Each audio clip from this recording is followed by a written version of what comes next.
Pest నిన్న సాయంత్రం ప్రారంభించుకోవడం జరిగింది. గౌరవ టూరిజం మినిస్టర్ గారు కందుల దుర్గేష్ గారు ఇనాగ్రేట్ చేయడం జరిగింది. మరి ఈ 4 రోజుల పాటు ఇంకా 3 రోజులు ఉంది. ఈ రోజు రేపు ఎల్లుండి కూడా ఇక్కడ అన్ని రకాలైనటువంటి స్పోర్ట్స్, మన పల్లెటూరి వాతావరణం కానీ, మన కల్చర్ కి సంబంధించి కానీ, తెలుగు వారు తెలంగాణ ఆంధ్రాకి సంబంధించినటువంటి కల్చర్ ని, అలాగే భారతీయులు అందరూ కూడా ఆస్వాదించే ఫుడ్ వెరైటీస్ కూడా ఇక్కడ ఏర్పాటు చేసుకోవడం జరిగింది. దాంతో పాటు సినీ ఆర్టిస్టులతో కూడా సాయంత్రం కల్చరల్ ప్రోగ్రామ్ కూడా ఉంది.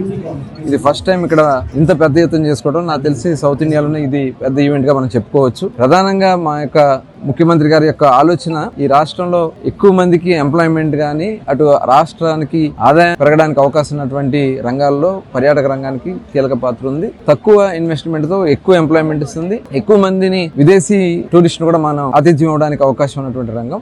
అలాగే మన వాళ్ళు చాలా మంది ముఖ్యంగా బీచెస్ కు సంబంధించి గోవా బీచ్ కు, లేకపోతే శ్రీలంకకు, థాయిలాండ్ కు, ఇలా వేరు వేరు ప్రాంతాలకి బీచెస్ దగ్గరికి వెళ్ళడానికి వెళ్తా ఉంటారు. ఎందుకంటే మెయిన్ మనకి 980 కిలోమీటర్ల తీర ప్రాంతం ఉన్న సరైనటువంటి ఫెసిలిటీస్ లేనటువంటి కారణంగా వేరు వేరు ప్రాంతాలకు వెళ్తారు. ఆ ఫెసిలిటీస్ మనం ఇక్కడ ఏర్పాటు చేసుకోగలిగితే డెఫినెట్ గా బయటకు వెళ్లే టూరిజమే కాకుండా బయట ప్రాంతాలు, బయట దేశాల నుంచి కూడా మనం ఇక్కడికి టూరిస్ట్ ని మనం ఆతిథ్యం ఇచ్చే అవకాశం వస్తుంది. దానికోసమే ఒక గుర్తింపు ఇవ్వడం కోసం ఇక్కడ చక్కటి మంచి బీచ్ ఇది, సేఫ్ బీచ్. దాంతో పాటు ఇక్కడ ల్యాండ్ కూడా అవైలబిలిటీ ఉంది. అటు రిసార్ట్స్ కానీ, రేపు రాబోయే కాలంలో హోటల్స్ నిర్మాణానికి కానీ, ఇన్వెస్ట్మెంట్స్ వచ్చేదానికి అవకాశం ఉన్నటువంటి ప్రాంతంగా గుర్తింపు తీసుకురావడం కోసం మేము ఈ ప్రయత్నం చేస్తున్నాం. చాలా మంచి రెస్పాన్స్ వచ్చింది. అలాగే ఇక్కడ పర్మనెంట్ గా అమరావతి గేట్వే ఆఫ్ అమరావతిగా అసెంబ్లీని రిప్లికేట్ చేసి ఇక్కడ ఒక ద్వారాన్ని ఏర్పాటు చేసుకున్నాం.